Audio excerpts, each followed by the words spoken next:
Yo, salut les gars, j'espère que vous allez bien. Alors, j'espère que tout se passe très bien pour vous. On se retrouve aujourd'hui pour une nouvelle vidéo. Dans cette vidéo, je vais vous donner des étapes pour travailler ou étudier au Canada en peu de temps. Je vais vous expliquer ce qu'il faut faire étape par étape. Donc, ce que je peux aussi mentionner dans cette vidéo, c'est que la patience, ça paye. Quand vous allez regarder cette vidéo, je vous recommande d'être vraiment patient et de suivre les étapes à la lettre.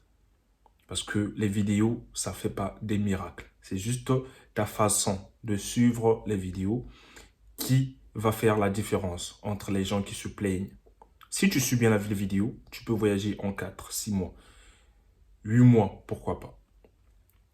Donc, si tu es nouveau, abonne-toi, active la cloche de notification. C'est très important pour le soutien de la chaîne. Ça fait beaucoup plaisir de voir des abonnements, des gens qui partagent les vidéos. Ça fait énormément plaisir.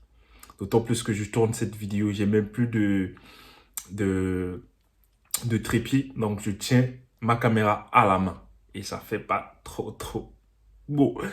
Mais bon, on s'en fout. Tout ce qu'on a à faire, c'est donner l'information pour aider le maximum de personnes concentrées. Si c'est fait, on se retrouve après le générique pour notre vidéo.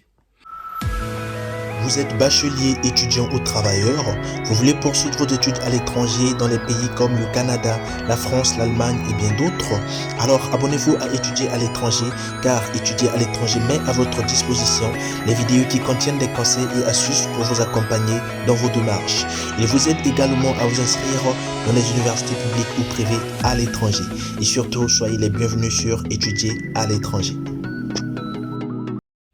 Alors, comme j'ai dit dans cette vidéo, tout ce que je vais te faire, ou tout ce que je vais faire, c'est te donner des étapes à suivre pour étudier ou travailler au Canada. Donc, je vais donner des étapes en même temps et je vais signaler chaque étape concernant quelle procédure.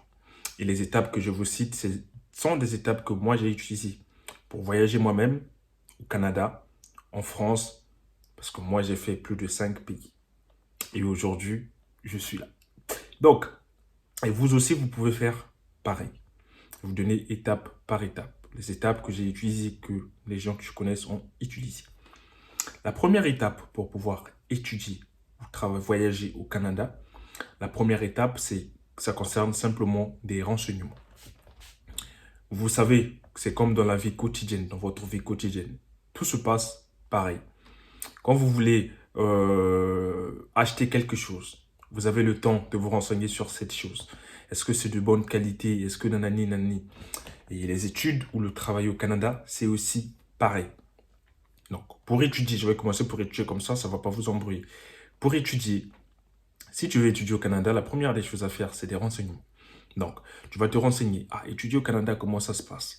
J'ai quel diplôme? Je peux faire quelle étude au Canada?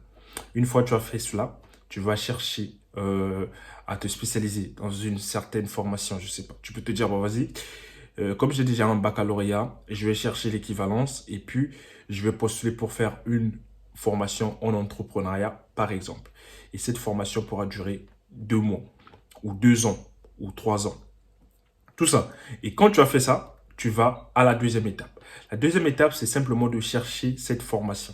Tu vas chercher cette formation. On va te proposer des villes, des provinces ou des régions au Canada. Tu vas te dire, bon, je vais aller dans quelle province, je vais aller dans quelle ville, je vais aller dans quelle... Je vais aller au Québec, je vais aller... Tu choisis. Et moi, je te choisis enfin, je te conseille d'aller au Québec. C'est beaucoup plus facile là-bas, je pense, pour les procédures de voyage. C'est beaucoup plus facile.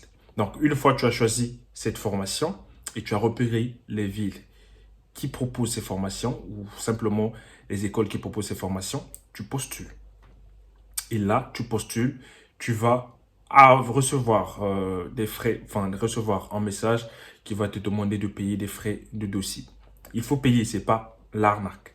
C'est pas une arnaque ou quoi que ce soit. Parce que ça aussi, il faut le mentionner. Les gens, quand ils rentrent sur des démarches en ligne, quand on leur demande les frais de dossier qui sont totalement normales, d'autres ils disent que ouais, je ne peux pas payer en ligne parce que c'est des arnaques. Non. Donc, si vous êtes sûr de vous et que vous avez choisi une très bonne école, connue par tous, oui, c'est normal que vous payiez des frais de dossier. Ça va entre 80 et 100 $canadiens, ça dépend. Et du coup, tout ce qu'on va vous demander, payez. Mais quand c'est exagéré, prenez beaucoup d'informations comme chez moi. J'ai d'autres personnes que je vois qui font les mêmes choses, qui ont de l'expérience dans ces choses-là et ça passe. Et une fois, vous avez été accepté. Pour être accepté dans une école, il faut savoir qu'il y a des choses à voir. Et parmi ces choses à voir, il y a des conditions d'admission. Et parmi les conditions d'admission, vous allez voir les tests de langue, les moyennes que vous avez eues, beaucoup de choses que vous avez eues. Et du coup, vous allez voir par rapport à ça pour pouvoir faire votre dossier. Et quand vous allez postuler pour une école, vous allez voir des conditions d'admission. On peut vous demander que nous, pour prendre des étudiants, on a besoin de faire telle langue, DEF, français, nanani, des tests de langue. Et vous allez cliquer sur des tests de langue. Vous aurez la possibilité de réserver les tests de langue. Je vais vous dire un secret. Pourquoi les procédures pour voyager au Canada durent? Simplement parce que au Canada, ce qui est le plus important, ce n'est pas la réponse que vous allez obtenir pour votre visa. Ce n'est pas la réponse, ce n'est pas l'école qui vous accepter. Mais c'est les procédures. Telles que pour faire un test de langue, ça peut te prendre 6 mois. Tu vois, déjà 6 mois, tu n'as même pas commencé la procédure, c'est juste pour un test de langue, ça te prend 6 mois. Du coup, la procédure dure très longtemps. C'est pour ça qu'il faut être patient et faire les choses bien. Quand tu sautes les étapes, je ne vois pas comment tu vas réussir si tu sautes les étapes. Donc, allez mollo. S'il y a encore un an à passer dans votre pays, au Congo, à Kinshasa, en Côte d'Ivoire, au Sénégal, où que vous soyez, c'est pas grave. Vous avez passé 20 ans de votre vie dans ce pays. Un an, ça ne vous changera rien. Faites les choses bien. Ne soyez pas pressés. Ça ira. Ça, c'est un résumé pour étudier au Canada. Et aussi, je vais parler des travails au Canada dans cette vidéo. Le travail, c'est aussi pareil. La première étape pour le travail, c'est des recherches.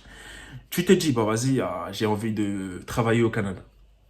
Qu'est-ce que je sais faire? Moi, je peux travailler comme maçon, je peux travailler comme menuisier, je peux travailler comme plombier, je peux travailler comme assistant, nanani. Dès que tu repères ça et tu cherches les sites officiels, fiables, qui proposent des offres d'emploi au Canada. Et des sites, il y en a beaucoup. C'est juste que tu ne prends pas beaucoup d'informations. C'est pour ça, pour toi, c'est difficile à trouver. Mais sinon, des sites, tu peux en trouver partout parce qu'il y en a beaucoup. Il faut faire très attention parce que de ce côté-là, je pense que c'est la procédure la plus compliquée et là où il y a beaucoup plus d'arnaques, que ce soit aux côtés des agences, aux côtés des gens qui sont déjà au Canada, qui veulent vous soutirer de l'argent, aux côtés... Il y a beaucoup de choses. Il y a beaucoup de choses. Mais moi, ce que je vous conseille, c'est qu'il faut être... Accrochez-vous surtout sur certaines personnes qui donnent des informations sur YouTube, comme moi, comme d'autres personnes. Je pense que eux, ils n'ont pas besoin de vous soutirer peut-être de l'argent, pour certains, comme moi, mais ils ont besoin de vous donner le minimum d'informations. Une fois que vous avez ces informations, je pense que vous aurez la possibilité même de choisir quelqu'un qui va bien faire votre dossier. Tu peux avoir de l'argent. Bon, pour que quelqu'un fasse bien ton dossier, tu dois bien le choisir. Donc ça, c'est très important. La première étape, c'est ça, se renseigner.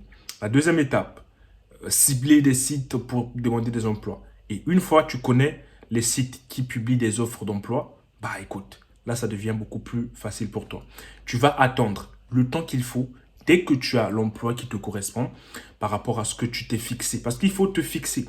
Quand je demande certaines personnes que j'accompagne personnellement, je leur demande, toi tu veux faire quoi par exemple au Canada? Je ne sais pas, tout je peux. Non, mais ça, c'est pas possible. Donc, il faut vous fixer des objectifs. Il faut vous fixer des secteurs. Tu te dis, bah, vas-y, je vais travailler dans l'immobilier. Et tu cherches que dans l'immobilier. Ça fait une certaine fiabilité pour ton dossier. Non seulement pour toi, mais pour ton dossier, pour des entretiens que tu vas passer, pour beaucoup de choses. Ça va être bénéfique. Ça, vous ne le voyez pas. Mais à l'immigration, ils vont voir tout ça. Ils vont voir les gens qui veulent vraiment travailler. Parce que quand on vous dit que le Canada cherche les gens qui vont travailler, mais pourtant, il y a des milliers de personnes qui ont toujours voulu travailler au Canada, qui ont fait la procédure, mais ils n'ont pas réussi. Pourquoi? Pourtant, le Canada cherche des gens. Donc, simplement parce qu'ils n'ont pas fait le job. Ils étaient là en mode palpité, en mode je suis désespéré, je prends tout ce qu'il y a. Ne soyez pas comme ça. Fixez-vous des objectifs et atteignez-les. Prenez le temps qu'il faut pour arriver à vos fins. C'est pas grave. Donc, la première étape, c'est ça. Faire des recherches. Après avoir faire des recherches, trouver des emplois, postuler et attendre. Et aussi, surtout, la chose la plus importante que vous devez voir aussi sur le travail au Canada, c'est le fait de respecter aux critères d'éligibilité. Pour un travail, on va vous demander des critères, beaucoup de choses, des diplômes, des équivalences de diplômes. Et ça, il ne faut pas le négliger. Si on vous demande des tests de langue, si on vous dit que test de langue recommandé, c'est pas obligatoire, mais je vous conseille de le faire. C'est vraiment très important parce que tout ça, ça mélange et ça fait vraiment un bon dossier.